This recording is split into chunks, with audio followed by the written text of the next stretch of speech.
Thanks for joining us today. I'll do some introductions, and then I'll kind of turn us over to the main event. But my name's Andy Meyer. I'm the director of the archives here at North Park University. I'll also be one of the moderators of this online event. So I'm going to start with a few housekeeping notes. The event is being recorded and will be made available afterwards. Please keep yourself muted during the presentation until the Q&A time. Then feel free to unmute yourself and ask a question. And I'll try to monitor the chat, so feel free to ask questions there or communicate problems with technology there. So this is the first in a series of online conversations created to celebrate the 90th anniversary of the establishment of the Commission on Covenant History and the Covenant Archives and Historical Library, where I'm calling you from today. So the work of the archives, organizing, describing, preserving records of lasting historical significance, has been happening for 90 years. 90 years, at least in a formal capacity, in various rooms, closets, basements, attics, in the Covenant office buildings, in various spaces here on the North Parks campus, and by a whole host of people that have called themselves archivists. This would include John Peterson, E. Gustav Johnson, Eric Hawkinson, Milton Friedholm, Sig Westberg, Tim Johnson, Ellen Ingseth, Steve Eldy, Ann Jenner, Kaisa Anderson. So we're building on this whole history of people that have worked to keep these records and make them available to us now. But of course, this work has been happening for a longer duration of time in a greater variety of places and by a whole host of people. So pastors, missionaries, administrators, secretaries, presidents, laity, all have done work to preserve records of the documentary records of the Evangelical Covenant Church and related ministries. The work that happens here in the official Covenant archives relies on the entire Covenant community to create, organize, describe, and preserve works that reflect the people, institutions, events, decisions, and changes. These records are the critical building blocks by which we understand, I'm stealing a line from Zenas Hawkinson here, we understand, quote, the confluence of events and people that is the reality of the Covenant Church on the congregational, regional, national, and international level. Part of me, the proud and maybe unredeemed part of me, wants to end there.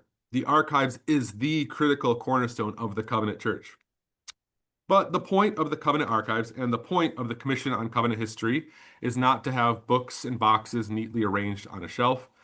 The point is to serve the church by providing a living memory, to support researchers diving into covenant history, and to support a sharing of this research in ways that enrich the entire covenant family. So, for this 90th anniversary celebration, we are not highlighting archival collections, but rather we are highlighting some of the ways researchers, professional historians, and, quote, normal covenanters have engaged archival resources to do the work of history.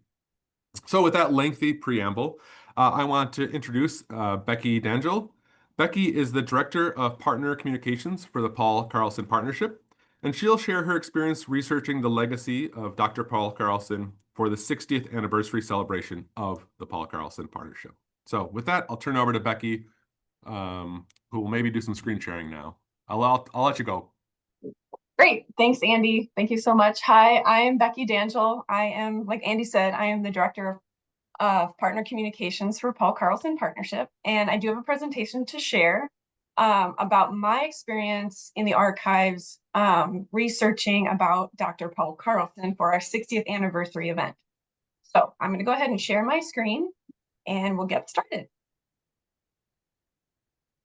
Okay, again, thank you for being here, and I'm really excited to be sharing about this. Let me hide view here so I can make sure I can see my notes. Someone.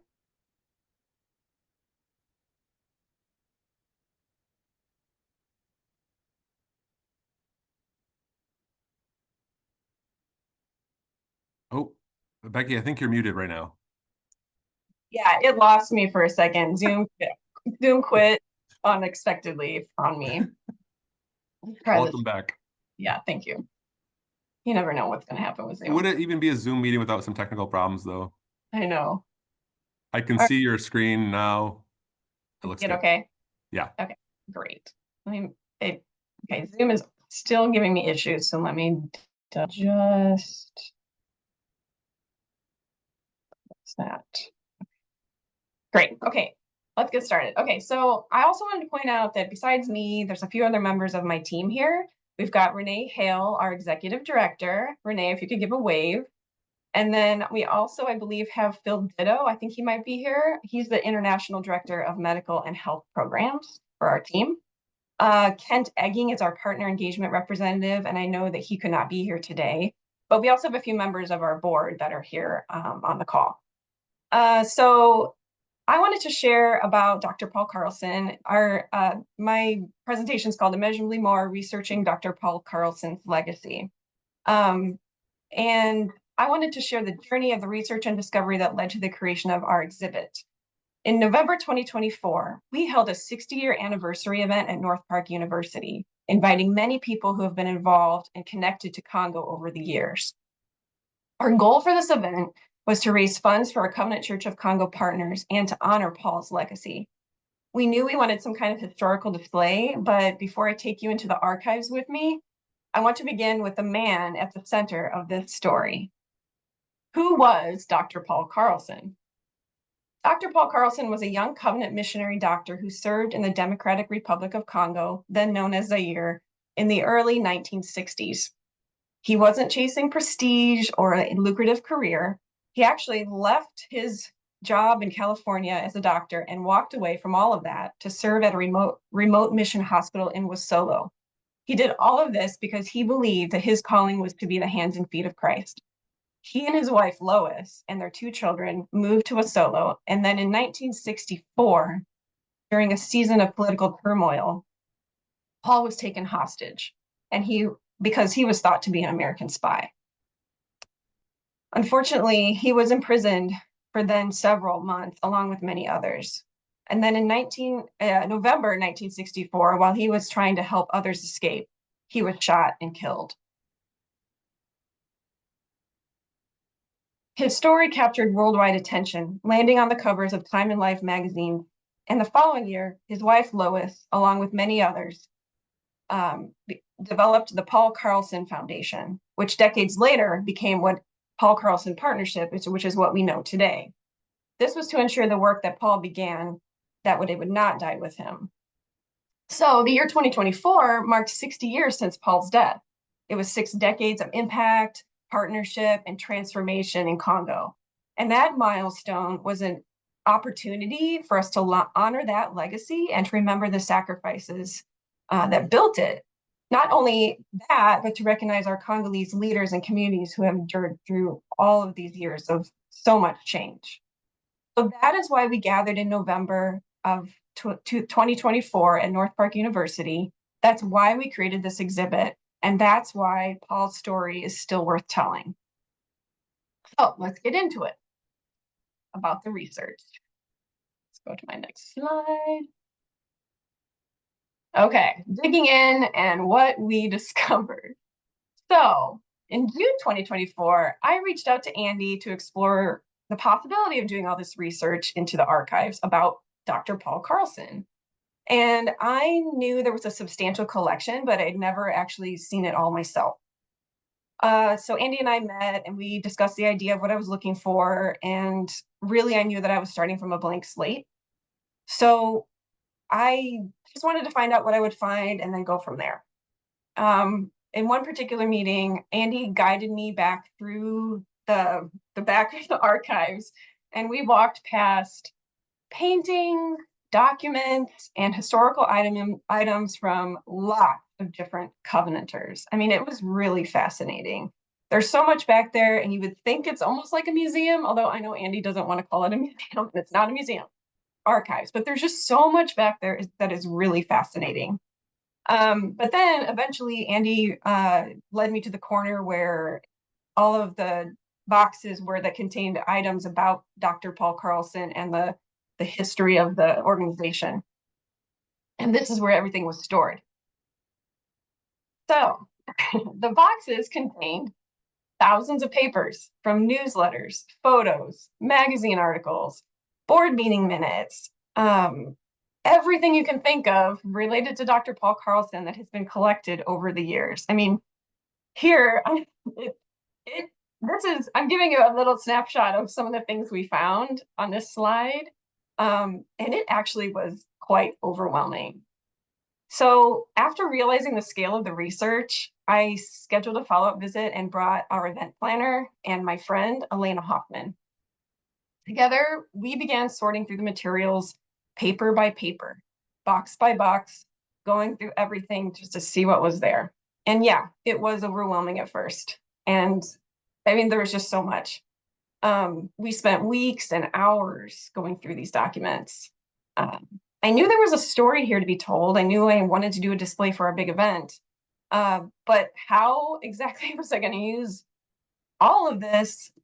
I really didn't know what the best way to do it was. I couldn't, and I knew I couldn't just put out all these boxes for everybody for people to just flip through. Like that would not work.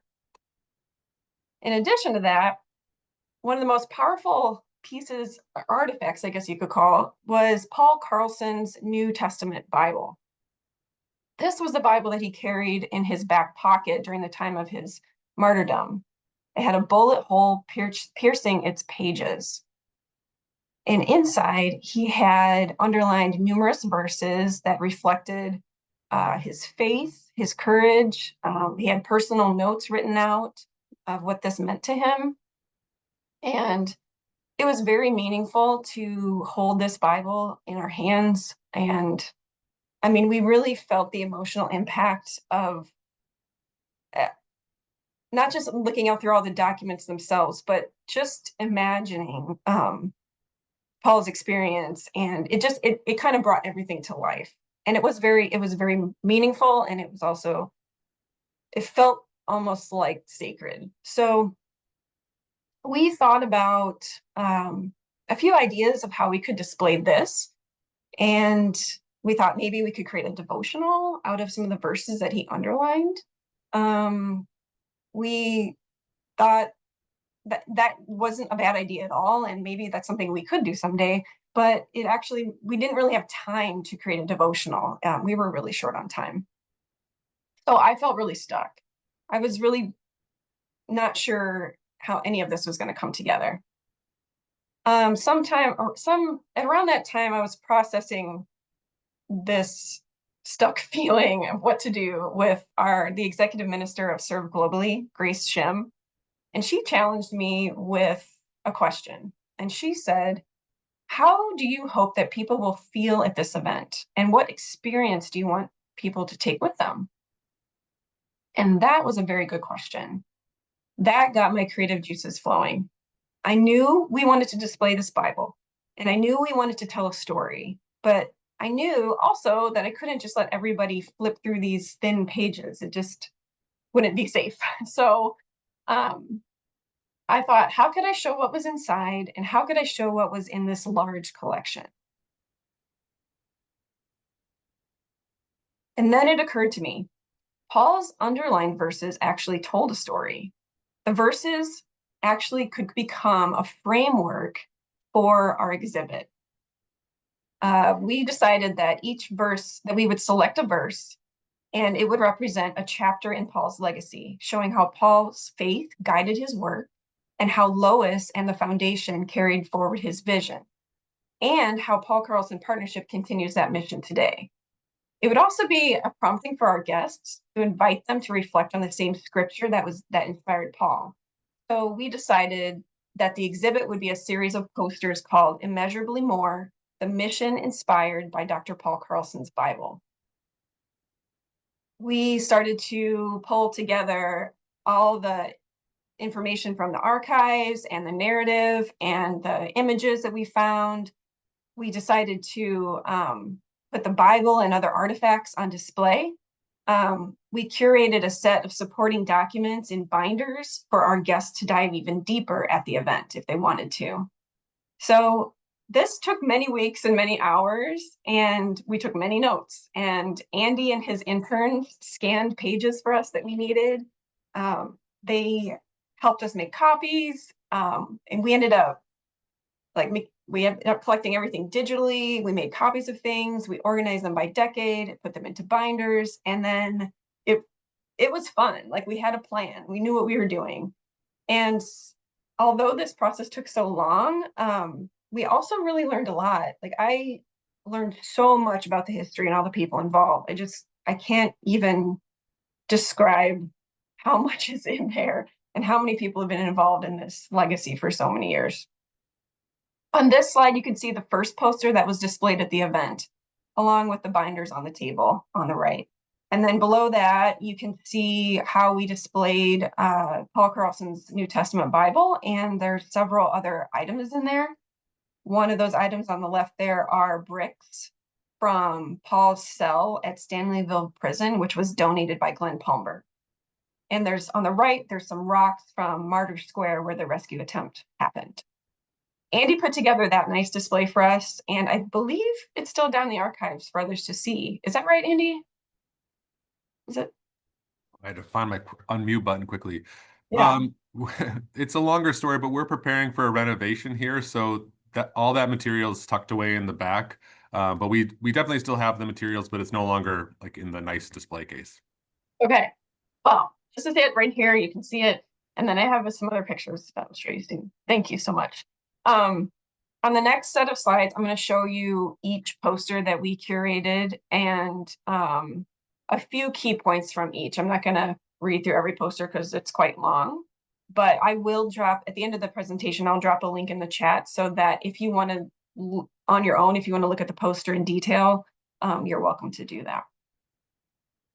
All right, so first we had the first set. It's not a full decade, but it is the beginning of Paul Carlson's ministry from 1960 to 1963.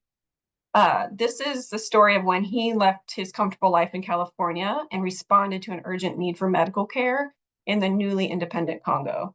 He volunteered in 1961, then returned in 1962 with his family to serve as a full-time medical missionary in Wasolo.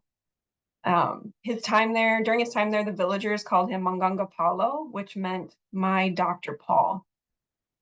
And the photos here are basically show that the love and trust that he earned, him caring for the patients, his family life, and his experience of serving in it was a short time of his serving, because what happened next was the catalyst for everything else. In 1964, in the turmoil of following Congo's independence, the missionaries were evacuated from the region. Paul relocated his family for their safety, but he returned to care for his patients at Wasolo Hospital. But he did not believe that he would come to any harm. So when he was captured by Simba rebels, they thought he was an American spy. And he spent 3 months imprisoned along with many others. And during that time, he was still ministering and maintaining his faith. And often he was also medically treating his co-prisoners and even some guards that were some of the prison guards. And then on November 24th, 1964, he was shot and killed during a rescue operation. But although many died, Paul's story is the one that captured the worldwide attention.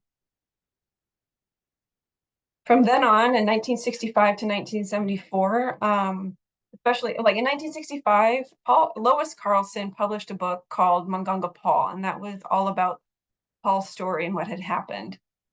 The Paul Carlson Foundation was established to continue his vision, and they worked to reopen the hospitals and establish sustainable medical care.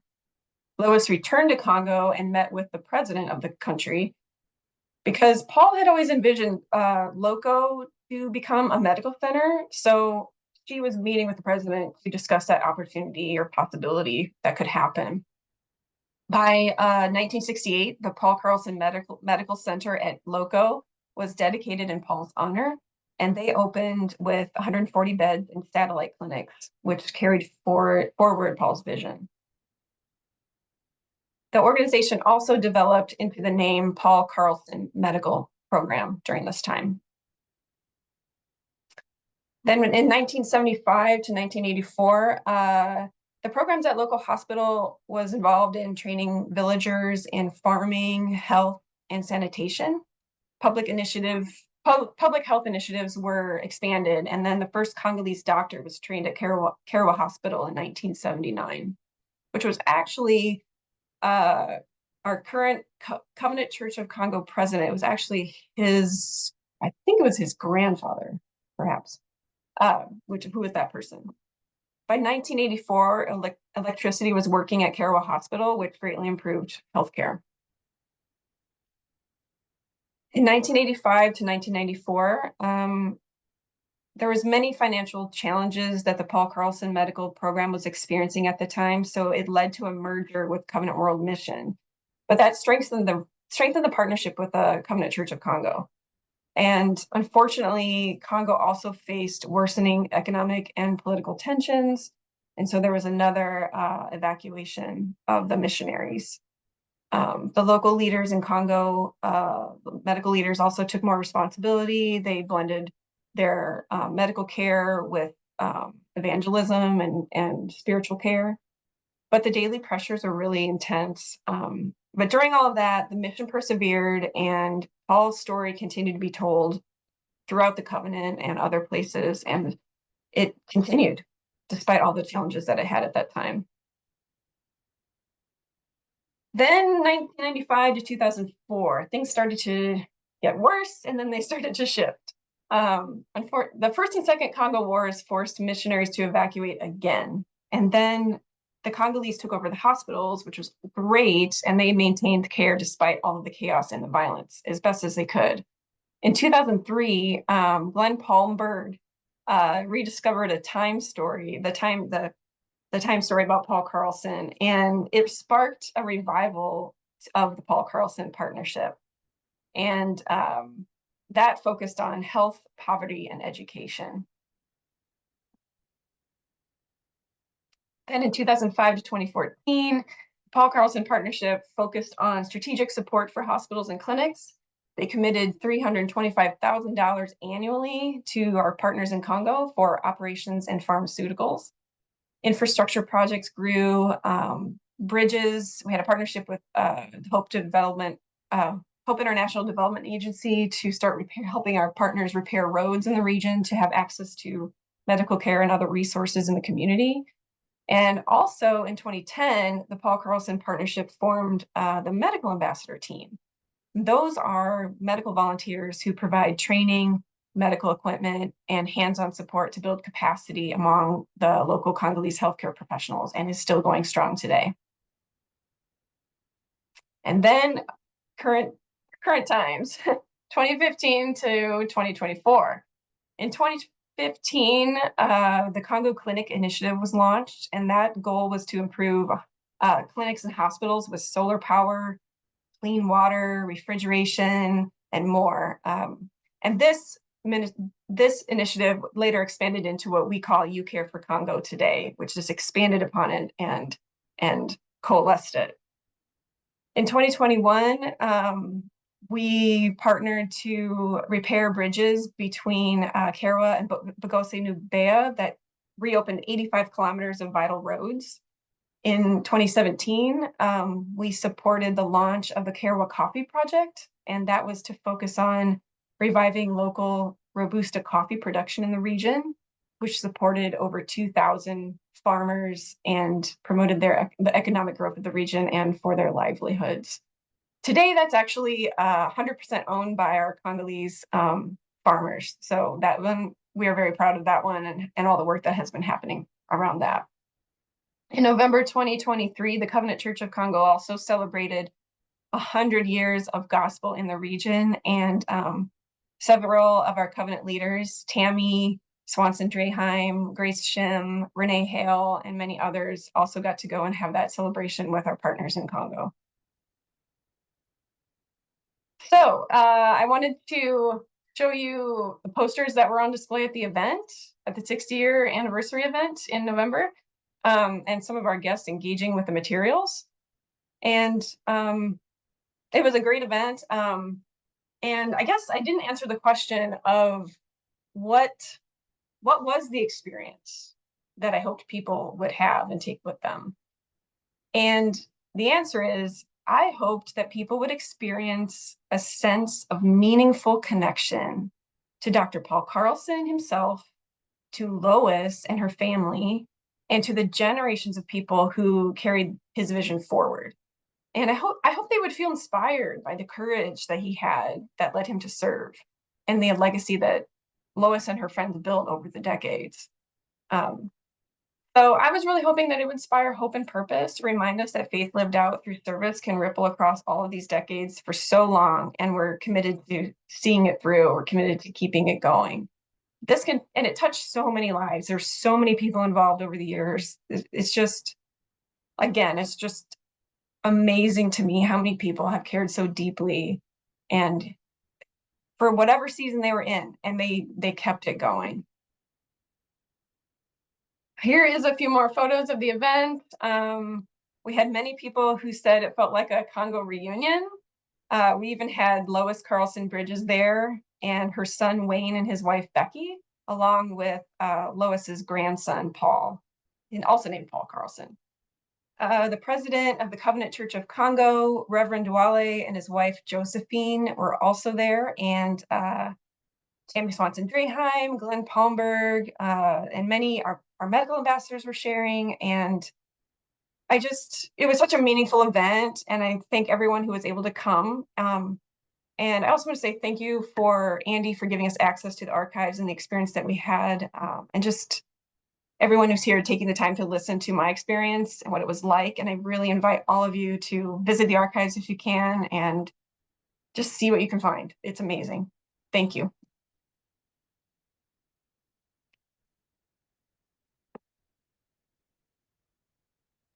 I had to find my unmute button again. I don't know why I keep losing it.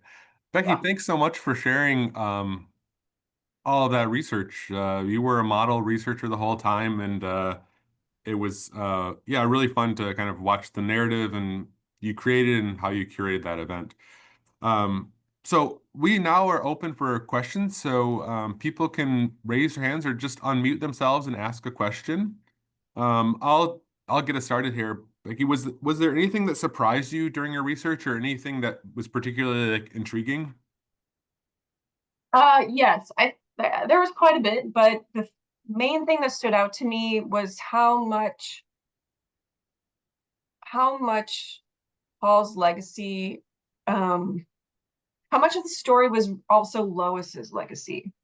I Hmm. mean, Paul started his ministry there. It was only there for a short time, but if she and her friends and family hadn't created the Paul Carlson Foundation, none of this would have happened in the decades following. So it really impressed upon me how it really is also Lois's story, even though she wasn't a medical physician, she wasn't a physician serving there. She was a nurse, but she just had such a part to play.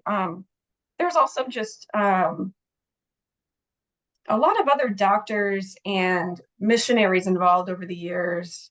Paul Carlson Partnership used to send out missionaries, and a lot of them are involved in a lot of the programs, and some of them are still involved today. So I mean, I think it's just been pressed upon me how dedicated the covenant has been to Congo.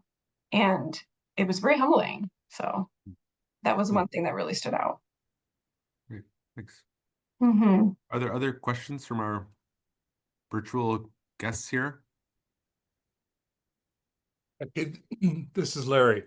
Wondering if you could just mention a couple of things about efforts going forward, the malnutrition project, some of the medical things that are going forward, how the legacy is continuing. Sure, yeah. So the last few years, we have partnered with the Covenant Church of Congo in malnutrition. They have identified that as a big need. They have a lot of children. This is about childhood malnutrition primarily.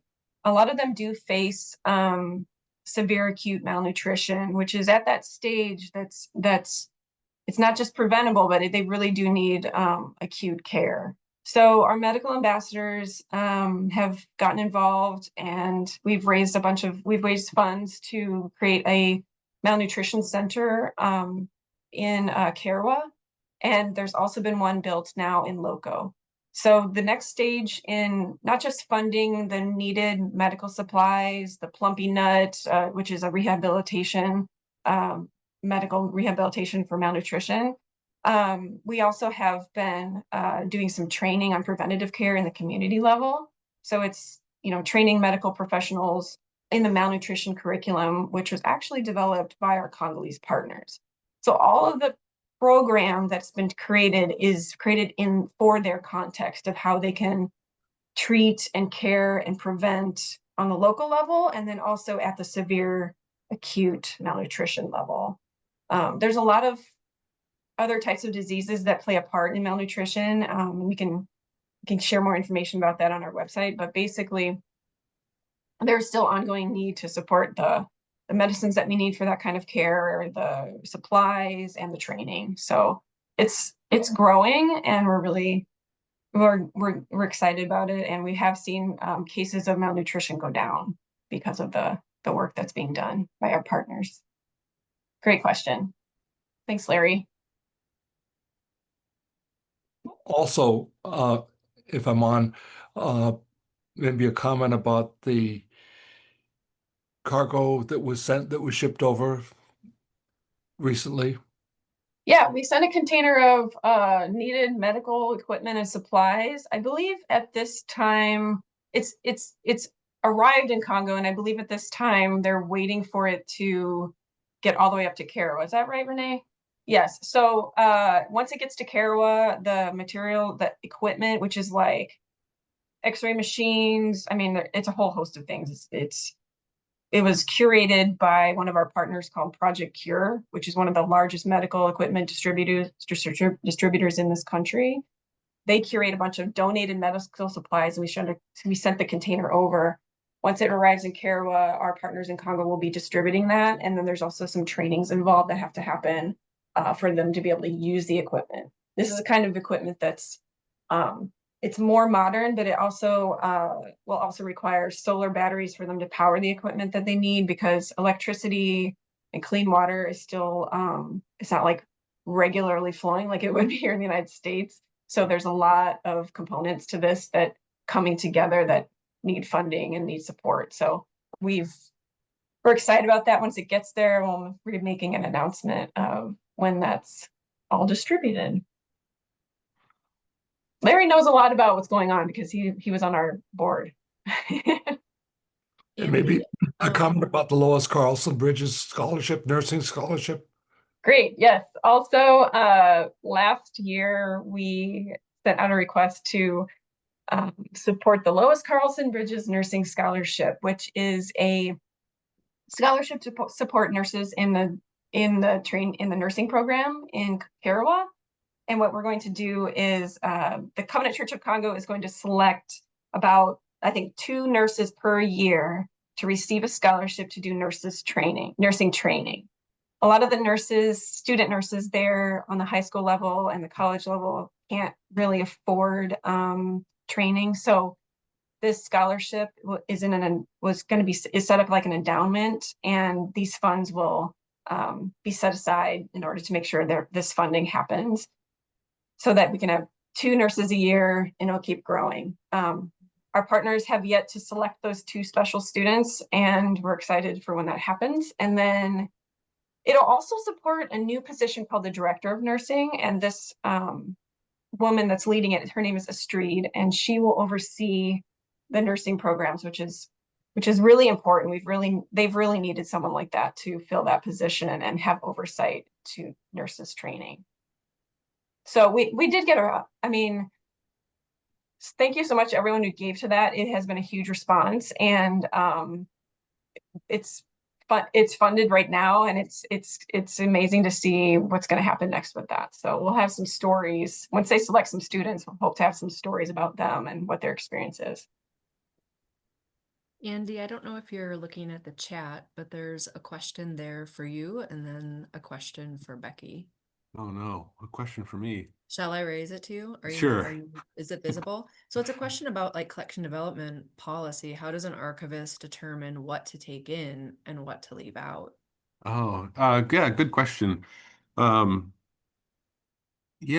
I'll speak kind of to the Paul Carlson collection specifically. Yeah, so we have material related to the Paul Carlson Partnership and medical partnership, all the kind of iterations of it over time. And those have come to us in different accessions. That's the fancy archival word for when we get new material in. So kind of guiding what we take in. It needs to be relevant to the Covenant Church, which it is, which this is. Other things, other things. We don't collect everything. We collect things related to the Covenant Church. And then we kind of think about it in terms of does it reach the level of lasting historical significance? So that would be things like Becky did a wonderful job explaining that document decisions, events, changes, people, places, which comes in a whole variety of formats. So photographs, meeting minutes, agendas, reports, publications, audiovisual materials, slide materials, a whole variety of things there. And in general, when we get material, it's usually a pretty straightforward conversation between the person who's donating the material or transferring it to sort out what makes sense or not. So if things have purely administrative value, we tend to get rid of those. So like tax returns, I don't need like invoices, but we tend to collect pretty broadly. And again, like I think, and maybe Becky, you can speak to this. I don't want to put you on the spot, but I think sometimes things have unexpected historical value. So that's how the collection has grown for the Paul Carlson Partnership. And again, I'll underscore something I said in the introduction is that I receive records when people give me records. And if people don't give me records, then I don't have the records. So there's always work to be done on the kind of the transfer of records to the archives to kind of make sure historical research like this can happen in 10, 50, 100 years. Does that answer the question? Yeah, it's usually a kind of a collaborative decision about what gets preserved. Yeah. Sorry for not as oh, I see another question in the chat here.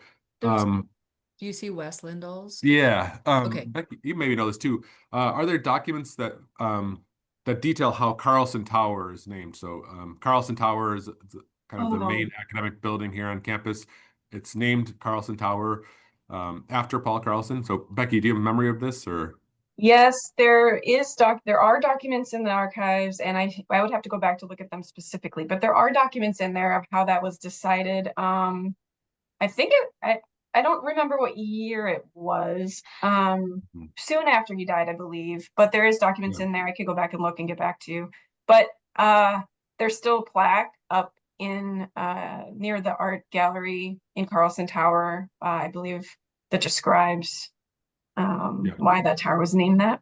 That's another reason why we had hosted our event at North Park University, because of his, he went to school there. He met Lois there. It's an important place for Paul, and it's carrying all the history through. So yeah, there are documents. I'll have to find them. I can't remember them all, but they're there. Yeah. And I know there's a number of images in our photo collection of Lois holding a kind of the model of Carlson Tower when it was under construction. So we would probably have other records in kind of our campus building history collection as well. So that would be interesting to see. Yes. Yeah. So I also wanted to ask Renee to share, if you could, Renee, just a brief, since you spent a lot of time with Lois at the event, could you share just how all of it impacted her?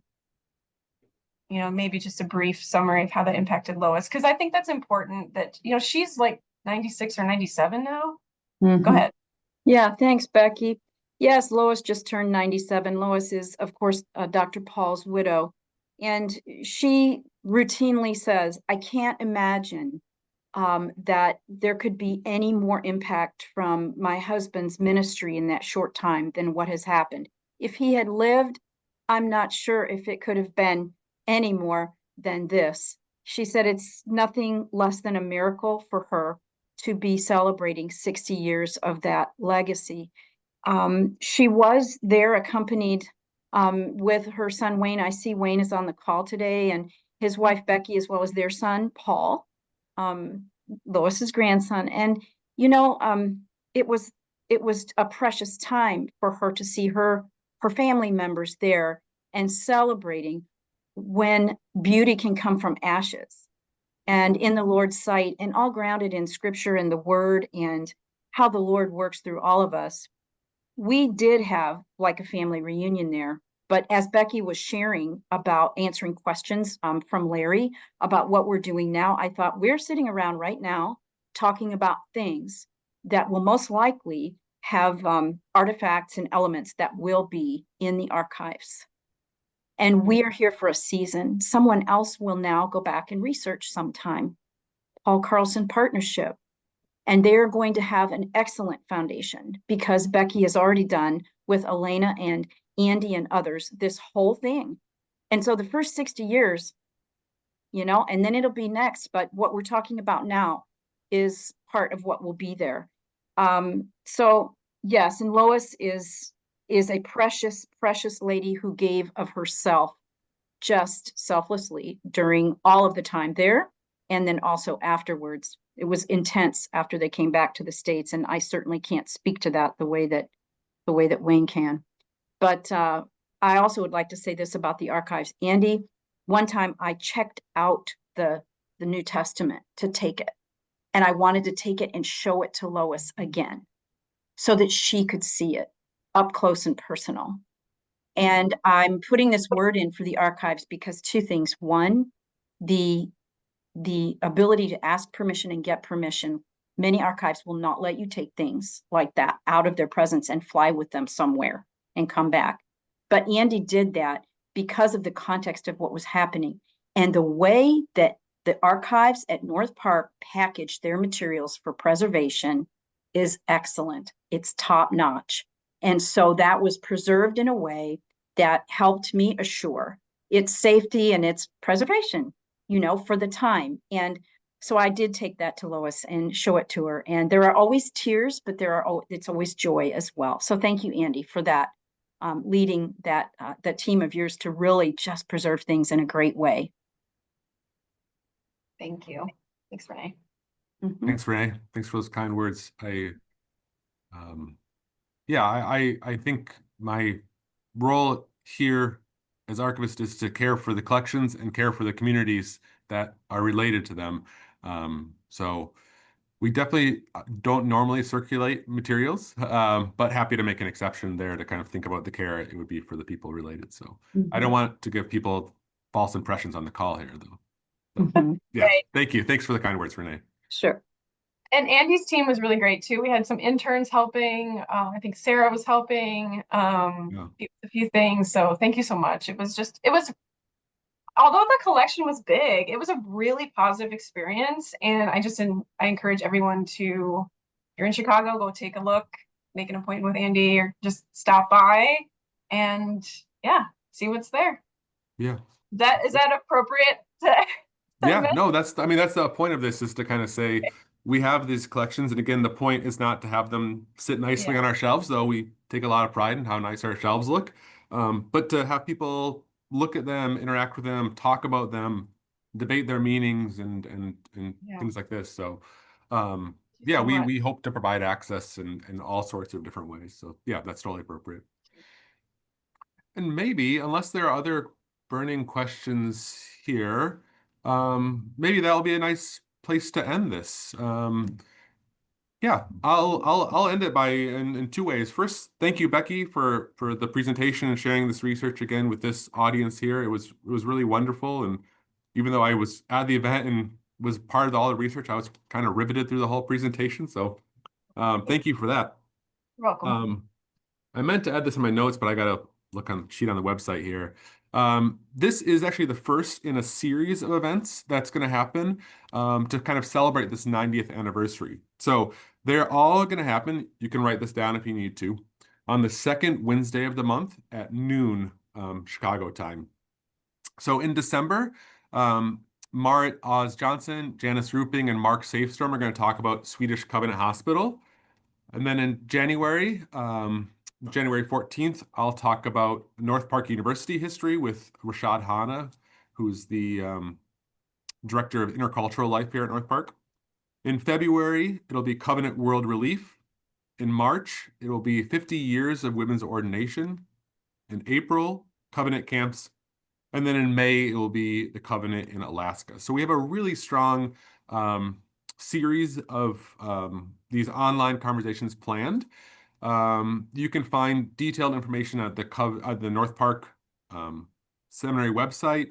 They will all go out on Cov Church Now, on social media, so be on the lookout.